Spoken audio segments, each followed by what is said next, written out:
오늘 말씀 제목이 복 있는 사람, 애통하는 자. 지난 시간에는 복 있는 사람, 심령이 가난한 자 말씀을 좀 드렸습니다. 예수님께서 복 있는 사람은 첫째로 심령이 가난한 사람이다. 심령이 가난하다고 하는 말은 먼저는 내 자신이 죄인인 것을 깨달아서, 내 자신이 죄인이라고 하는 것을 깨달아서, 죄인이라고 하는 걸 깨닫는다는 건 죄의 싹은 사망, 나는 죄로 말미암아 죽을 인생이다, 이것을 깨달아서 하나님 나를 구원해 주세요, 하나님이 꼭 필요한 분으로 믿는 자가 심령이 가난한 자라고 했습니다. 오늘 예수님은 두 번째로 복 있는 사람은 애통하는 사람이라고 말씀하셨어요. 우리 마태복음 5장 4절 말씀 같이 한번 읽죠. 애통하는 자는 복이 있나니 그들이 위로를 받을 것이며. 오늘도 어느 여자 권사님이 그냥 앞을 보지 못하고 옆을 아래를 보면서 하염없이 우셔요. 그 원인은, 그 이유는 가장 가까운 남편을 통해서 슬픈 마음이 생긴 거예요. 오늘 여러 가지 이 자리에 슬픈 마음 가지고 있는 자, 애통하는 자가, 우는 자가 복이 있다고 했어요. 주님이 내가 위로를 주겠다 약속하셨습니다. 요즘 전쟁으로 휩싸여 있는 이 이스라엘, 이 유대인들은 다른 사람들과 정반대의 시간 개념을 가지고 있습니다. 대부분 나라, 대부분 사람들은 하루를 아침으로 시작해요. 그래서 밤으로 끝이 납니다. 그런데 유대인의 시간 개념은 반대예요. 하루를 해가 진 때부터 시작해서 그 이튿날 오후에 하루가 끝이 나게 됩니다. 그래서 유대인들은 안식일을 지킬 때 금요일 날 해질 무렵부터 시작해서 그 다음 토요일 해질 무렵까지입니다. 우리가 구약 창세기에 보면은 처음에 하나님이 빛이 있으라, 또 궁창을 비롯해서 마지막 날 사람을 만드실 때 꼭 뒤에 계속 덧붙이는 거 있으니 저녁이 되며 아침이 되니 이는 첫째 날이다, 둘째 날이다 말씀하셨어요. 그래서 그들은 항상, 인생은 항상 어두운, 유대인들은 어두운 데부터 시작돼서 점점 밝아지는 것이다 믿고 있습니다. 그들은 도저히 견딜 수 없는 그런 고통에 다다를 때마다, 그러니까 구약시대 때 유대인들 보세요. 애굽이라든지 또 바벨론이라든지 아수르라든지 로마라든지, 최근에는 이 독일의 시틀러에게 수용소에서 50만 명 가까운 사람이 학살될 때까지 유대인들은 이 시간이 지나면, 이 어둠의 저녁 시간이 지나면 내일은 반드시 좋아질 것이라고 생각하는 결과로 유대인들은 절망하지 않고 오늘 산다고 했습니다. 오늘 울면 내일 웃을 것으로 생각해서 여러분 애통하는 자가 되기 바랍니다. 오늘 본문 말씀에서 진정한 복은 웃음에서 시작되는 것이 아니라 우는 데서부터 시작되는 거라고 했어요. 애통하는 자는 복이 있으니 오늘 저가 위로를 받을 것이다. 여러분, 여러분의 영혼이 여러분은 하나님 앞에서 우시게 되기를 바랍니다. 하나님이 위로해 주시는 것을 체험하게 됩니다. 근데 세상은 그렇지 않아요. 세상 철학은 야, 웃어라, 잊어라, 고민하지 마라, 골치 아픈 거 신경 쓰지 말라, 그냥 오늘 먹고 오늘 마시고 이제 즐기자 말합니다. 그런데 예수님께서는 애통하는 자가 복이 있다, 가슴이 아프도록 슬퍼서 우는 자가 복이 있다. 사람의 감정이나 마음을 정화시켜주는 역할하는 것이 두 가지가 있습니다. 하나는 웃는 겁니다. 하나는 우는 거예요. 웃는 것과 우는 것. 그래서 여러분이 어떤 일이 생겼을 때 실컷 웃거나 실컷 울고 나면 마음속에 쌓여져 있던 고민이라든지 아픔이 사라지고 마음이 가라앉고 차분해지는 것을 느끼게 될 것입니다. 웃음이라는 것과 울음이라는 것은 우리 삶 속에서 반드시 필요한 것입니다. 그런데 요즘 우리 가운데서 이러한 진정한 울음, 진정한 웃음이 사라지고 있습니다. 특별히 요즘 사람들은 슬퍼하게 되기를 싫어해요. 영화를 보더라도 비극적인 것보다는 시극을 선호하고, 멜로 드라마보다는 코미디성 있는 것이 인기가 있습니다. 공허한 개그맨의 웃음이라든지 코미디의 농담은 유행하지만 그 속에 우리의 영혼의 슬픔을 씻을 수 있는 참된 기쁨은 없습니다.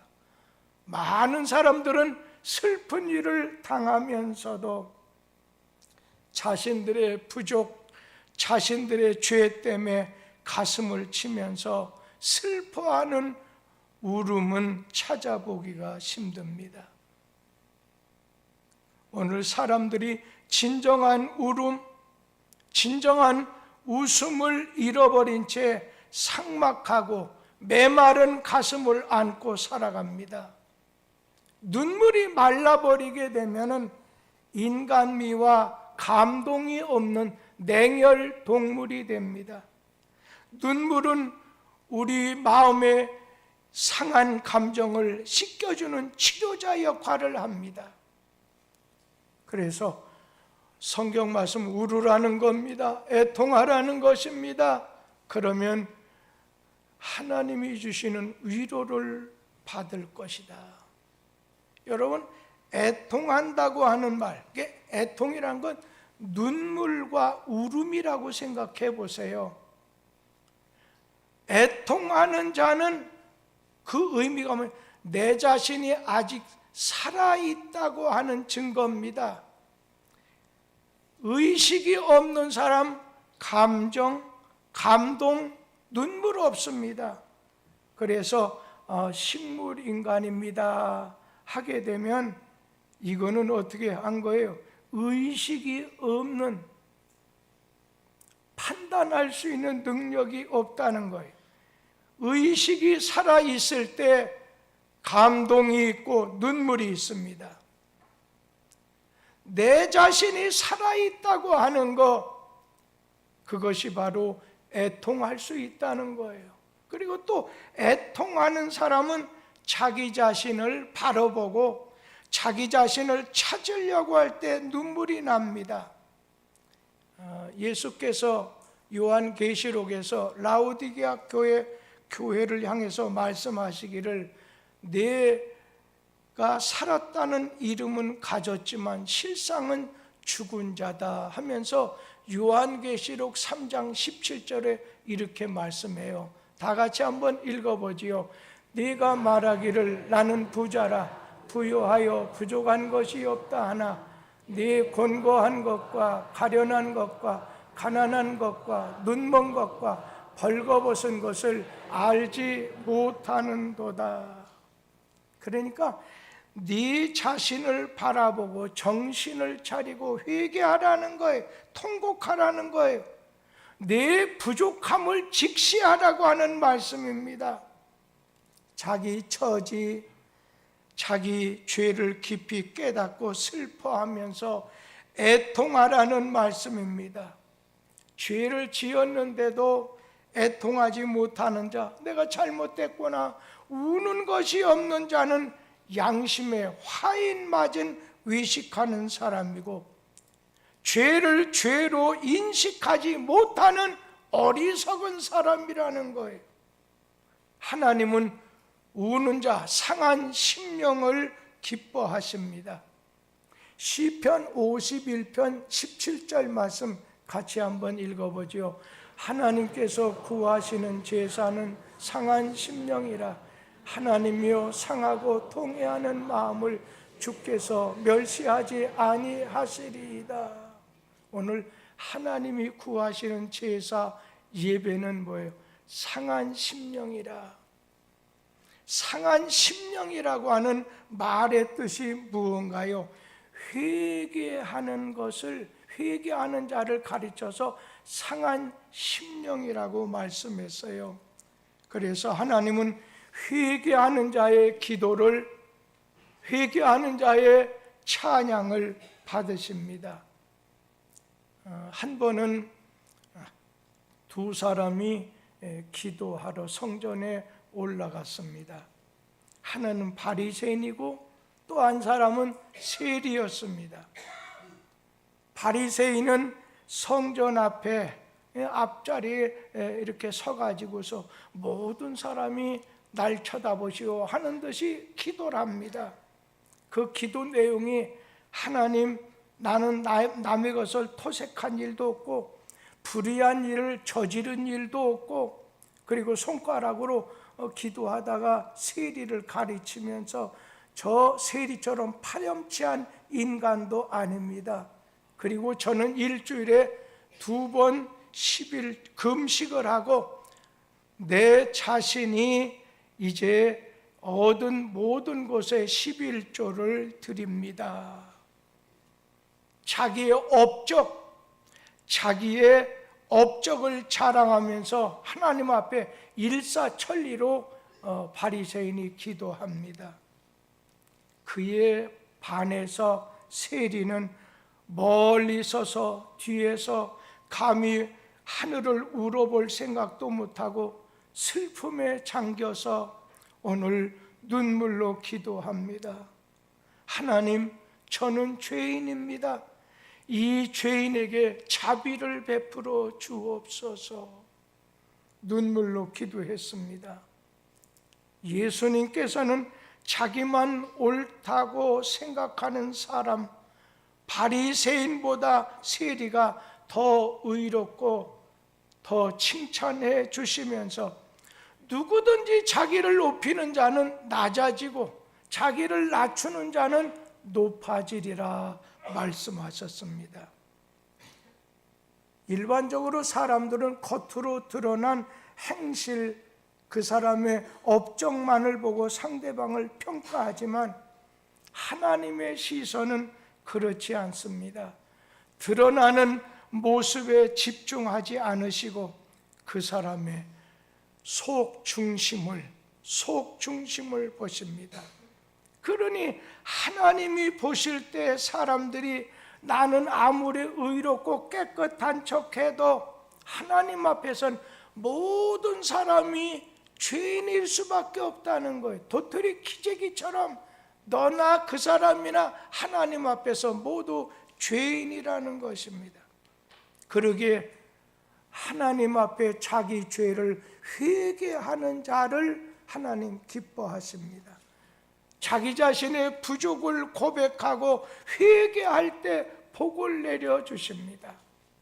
오늘 여러분 주님 앞에 섰을 때 나 자신, 내 것을, 내 경험을, 내 공로를 내세우면서 주님 앞에 서려고 하는 게 아니라 세리처럼 나는 죄인입니다. 나를 긍휼히 여겨주시고 나를 불쌍히 여겨주시고 나를 도와주시옵소서. 애통하는 심정을 가지고 주님 앞에 설 수 있게 되기를 바랍니다. 그런가 하면 애통하는 자는 자기의 미래와 자기 운명에 관심을 가질 때 애통하는 사람입니다. 우리 신자라고 한다면 다른 사람이 보는 것을, 보지 못하는 것을 보는 사람입니다. 다른 사람이 듣지 못하는 음성을 들으면서 사는 사람들입니다. 그런 하나님의 음성을 오늘 들으면서 진실하게 응답하는 사람들입니다. 예수님이 제자들과 마지막으로 예루살렘에 올라갔을 때 있었던 일입니다. 제자들은 마지막 예루살렘에 올라갈 때 많은 사람들이 호산나 외치면서 메시아, 우리를 구원한 자, 로마로부터 우리를 해방시켜줄 왕이여, 메시아여, 호산나여 외치면서 밝은 미래에 큰 기대를 안고 예루살렘의 지중해 7대 아주 명물, 그러한 7대 장관의 하나인 예루살렘 성을 바라보면서 그 성으로 올라갈 때 예수님께서는 예루살렘 올라가시다가 아주 우시는 게 아니라 통곡을 하십니다. 그 이유는 예루살렘이 조금 있다가 임박할 심판의 날을 내다보면서 우셨던 거예요. 그거는 실제적으로 예루살렘 성은 AD 서기 70년경에 로마의 티터스 장군에 의해서 멸망했어요. 예루살렘 성의 그 육중한 돌들이 다 깨뜨렸던 것은 그 돌 속에 금을 넣었다 하는 그 풍문이 돌다 보니까 돌 하나 돌 위에 남겨둔 거 없이 다 깨지게 됐어요. 자기의 운명과 미래에 대해서 생각할 때 눈물이 있는 것입니다. 오늘 예수님께서는 그러한 면에서 우셨던 거지요. 그런가 하면 언제 애통해서 울어야 되나요? 내 이웃의 죄악과 고통을 보고 울 줄 알아야 된다는 겁니다. 지금 우리나라는 위기 속에 처해 있습니다. 정치, 경제, 사회, 교육 어느 것 하나 안정된 것이 없습니다. 우리의 현실이 웃을 때가 아닙니다. 자, 이랬을 때 이 나라의 미래를 내다보는, 보지 못하는 것을 봐야 되는 하나님 말씀에 의거해서 바라보는 성도들에게 해야 할 일은 이 땅을 바르게 고쳐주시기를 기도하면서 울라는 것입니다. 우리의 가장 큰 위기는 모든 문제를 남의 탓으로만 돌리고 그냥 지나치려는 데서부터 위기가 생기는 것입니다. 우리는 같은 배를 탄 공동 운명체입니다. 이웃의 아픔과 고통이 나의 아픔과 고통으로 받아들여져야 울 수 있다는 것입니다. 네가 죽든 말든 나하고는 아무 상관없다 할 때 웃지 않아요. 냉혈 동물로서 그냥 너는 너 나는 나가 되는 거죠. 성경 말씀 로마서 12장 15절에 이렇게 주님 말씀했습니다. 같이 읽죠. 즐거워하는 자들과 함께 즐거워하고 우는 자들과 함께 울라.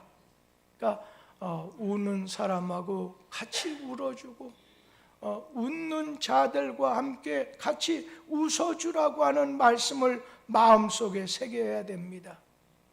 구약의 느헤미야 선지자는 나라가 도탄에 빠졌을 때 나라를 위해서 지금 자기의 조국이 아주 어려운 일을 당하고 있다고 하는 것을 조국을 다녀온 사람의 말을 듣는 그때부터 수일 동안 슬퍼하며 울면서 금식하며 기도했을 때 하나님께서는 이런 느헤미야의 기도를 들어주셨습니다.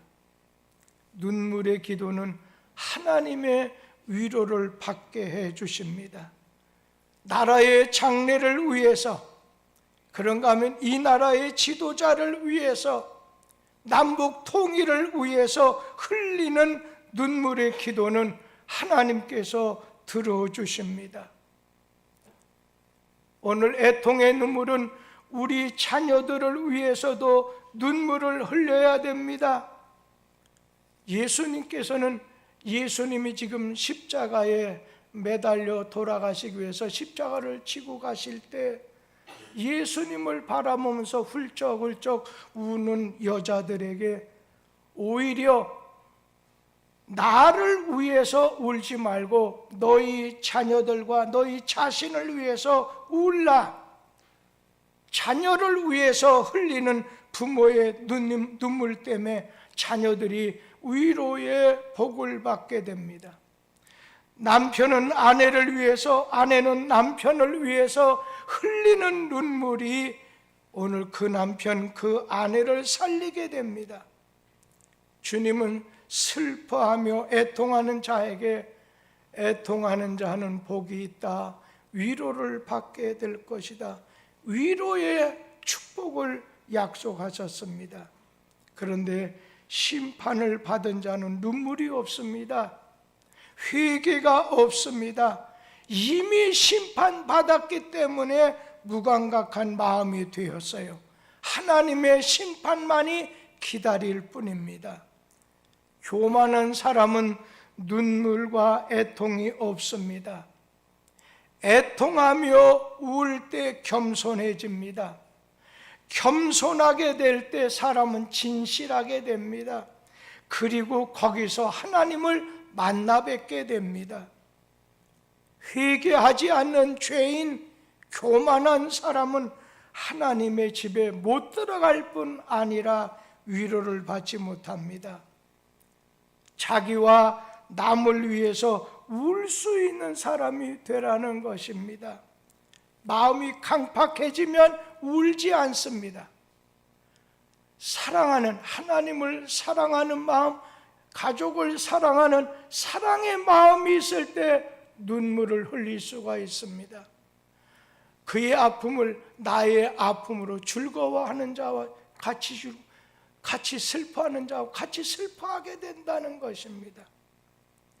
우리 고린도후서 7장 10절 말씀 보면은 하나님 뜻대로 하는 근심, 세상 뜻대로 하는 근심이 나옵니다. 같이 한번 읽어보죠.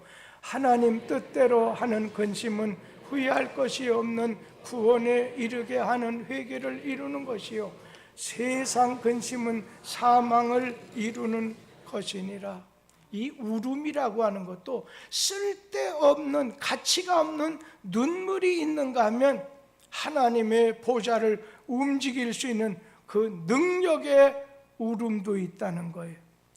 가치가 없는 눈물은 육체의 눈물이지만 하나님의 보좌를 움직일 수 있는 눈물은 영적인 내 영혼의 신령한 울음입니다. 항상 잘 우는 사람이 있습니다. 어느 분 보면 영화를 봐도 또 TV 드라마를 보면서 우고, 어떤 사람은 연구차만 지나가도 울고, 어떤 면으로 유행가를 부르면서 울고, 책을 보면서도 훌쩍거리며 웁니다. 조금만 속상해도 웁니다. 이 세상적인 눈물은 하나님 앞에 아무런 가치가 없습니다. 이런 육신의 눈물을 흘린 자에게 성경은 주님의 위로가 없다고 했어요. 세상적인 눈물의 가치가 없다는 것입니다. 그러나 주님의 위로를 받는 복된 눈물이 있습니다. 신령한 눈물, 영적인 눈물입니다. 우리는 영적인 눈물을 흘려야 됩니다. 햇빛이 늘 비치는 곳은 사막이 된다는 아랍의 경언이 있습니다. 땅은 햇빛을 필요로 합니다. 그러나 때로는 비가 내려야 합니다. 항상 편안하다, 아무 이제 걱정이 문제가 없다고 하는 자가 복 있는 자가 아니라는 것입니다. 영적인 눈물은 내 영혼의 담비 같습니다. 비가 촉촉이 내려야 만물이 소생합니다. 오늘 땅은 햇빛을 필요하지만 비가 내려야 옥토가 되는 것입니다. 신자에게는 눈물이 있어야 됩니다. 이 시대에 눈물이 말라버리고 말았습니다. 사람들의 심령이 사막 같은 시대입니다. 하나님의 은혜에 대해서 우는 울음이 있어야 됩니다. 죄 때문에 자기를 치면서 내 탓이다 하면서 흘리는 눈물이 있어야 됩니다. 이웃이 고통당하는 보고 흘리는 눈물이 있어야 됩니다. 성령 충만해서 흘리는 눈물이 있어야 됩니다. 이러한 눈물이 내 영혼의 담비 같습니다. 만약에 눈물을 흘리지 않는 성도가 있다면 아직 은혜를 못 받은 사람이에요. 어떤 분은 예배를 드리다 설교를 듣다 해도 그냥 하염없이 뭐라고 말하면 하는지 모르지만 그냥 눈물을 흘리는 분이 있습니다. 사막에는 여러분 비가 내리지 않습니다. 비가 내리지 않는 땅을 우리는 사막이라고 합니다. 사막에는 생명이 자랄 수 없습니다. 이따금 사막에 비가 내릴 때 그것은 사막 그 초막에 오늘 가시나무가 됩니다. 사막에 비가 왔을 때 나오는 것이 가시나무입니다. 그런데 거기에는 생명이 자랄 수 없습니다. 그러면 내 마음이 너무나 완악하고 단단해 가지고서 오늘 여러분 내 마음에 가시가 돋아납니다. 마음이 강팍해집니다. 신령한 눈물을 잊어버렸기 때문입니다. 신령한 눈물이 없는 사람은 사막과 같이 메마른 심령을 가진 사람입니다. 오늘 이 자리에 오신 성도들에게 애통하는 자는 복이 있나니 저가 위로를 받을 것이다. 여기 오신 남자분들 딱딱한 것 같지 않아도 뭐 하나만 터뜨려주면 왁 울 수 있는 사람들입니다. 오늘 여러분들 가운데 애통하는 마음 가지고 나오셨습니까? 슬픕니까? 울음이 나옵니까? 하나님 앞에서 우세요. 영원으로 우세요. 주님의 위로가, 주님이 그 눈물 닦아주신다고 약속해 주셨습니다. 예수님은 위로를 주시는 분입니다. 참된 위로는, 진정한 위로는 예수님의 품 안에서만 얻을 수 있습니다. 우리가 슬퍼하고 위로하거나 답답해하거나 안타까워하거나 절망할 때 주님은 우리를 위로해 주십니다. 오늘 여러분 주님의 위로를 받기 위해서 위로를 주시는 주님 앞에 나왔으면 애통하는 심정, 우는 심정 갖도록 하세요. 누가복음 2장 25절에 보면 예루살렘에 시므온이라고 하는 사람이 있는데 이 사람이 의롭고 경건해서 이스라엘의 위로를 기다리는 자라고 했습니다. 시므온은 이스라엘의 위로를 기다린 사람입니다. 이스라엘의 위로가 무엇인가요? 지금 어때요? 나라는 국가적으로 로마의 다스림 속에 종된 입장이죠. 또 이 사람 시므온은 나이가 많은데 자식 하나 없으니 슬픈 인생이에요. 자식 있어도 남편 있어도 어느 때는 그것이 슬픔이 되고 또 어떤 때는 위로가 될 수 있지만 이 시므온은 그런 마음속에 슬픔을 가지고 이스라엘의 위로를 기다리는 자라고 했습니다. 우리를 위로하고 민족을 위로하시고 세계를 위로하실 분은 오직 예수님이십니다. 성경에 보면 예수님은 병든 자를 위로하셨습니다. 굶주린 자를 오늘 불쌍히 여기셨습니다. 죄인을 불쌍히 여기시고 과부를 불쌍히 여기셨습니다. 어려움 당하는 모든 자를 보실 때 불쌍히 여기셨습니다. 우리에게 어떠한 상황 형편에서든지 위로해 주실 분은 오직 예수입니다. 예수님 안에 참된 위로, 참된 안식이 있습니다. 예수님은 우리를 불쌍히 여기십니다. 여러분이 찬송하세요. 하나님을 향해서 그 찬송을 슬픈 마음을 담아서 바치세요. 기도를 주님에게 오늘 바치도록 하세요. 그럴 때 주님께서는 그분을 위로해 주실 것입니다. 그분께 우리의 모든 것을 고백할 때 주님에게로부터 참 위로와 은혜의 말씀을 주십니다. 예수님은 눈물 흘리는 자 손을 잡아주시면서 위로해 주십니다. 우리 교회 옛날 욕구루터 하셨던 성도가 남편 잃어버리고 아주 힘들게 다리가 둥둥 부어가지고 자식 일을 위해서 열심히 일할 때 주일날 오시게 되면 오늘 그분에게 다른 말 예를 들면 힘내세요 그런 말 하는 거지요. 그 위로가 자기 자신이 너무 큰 힘이 됐다는 얘기를 예전에 들은 기억이 있습니다. 오늘 여러분 주님께서 여러분의 힘들게 살아가는 자식은 위로하지 못하는 가운데 힘들게 살아가는 여러분들에게 손잡아 주시며 안수해 주시며 힘내라 수고했다. 우리 주님의 위로가 있을 때 하나님은 눈물 있는 사람을 가까이 해주시고 그분과 동행해 주십니다. 우리 가운데 그 얘기 중에 어떤 사람이 이렇게 너무 힘들게 바닷가를 거닐고 있었습니다. 그러니까 너무 마음이 아파서 답답해서 우울해서 그렇겠죠. 근데 언제부터인가 그 사람의 발자국이 없어졌습니다.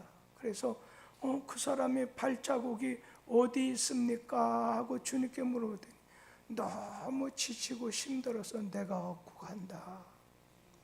우리 주님은 여러분을 위로하십니다.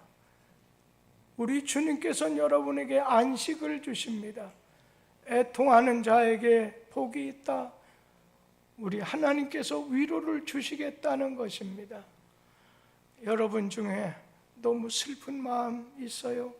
세상이 위로해 줄 수가 없어요. 도와줄 수도 없어요. 그럴 때 우리 하나님께 기도하세요. 그냥 복음성가도 좋아요, 찬송도 좋아요, 부르세요. 그럴 때 하나님의 위로의 은혜가, 평화의 은혜가 임하게 될 줄 믿습니다. 기도하겠습니다. 심의 원천이시며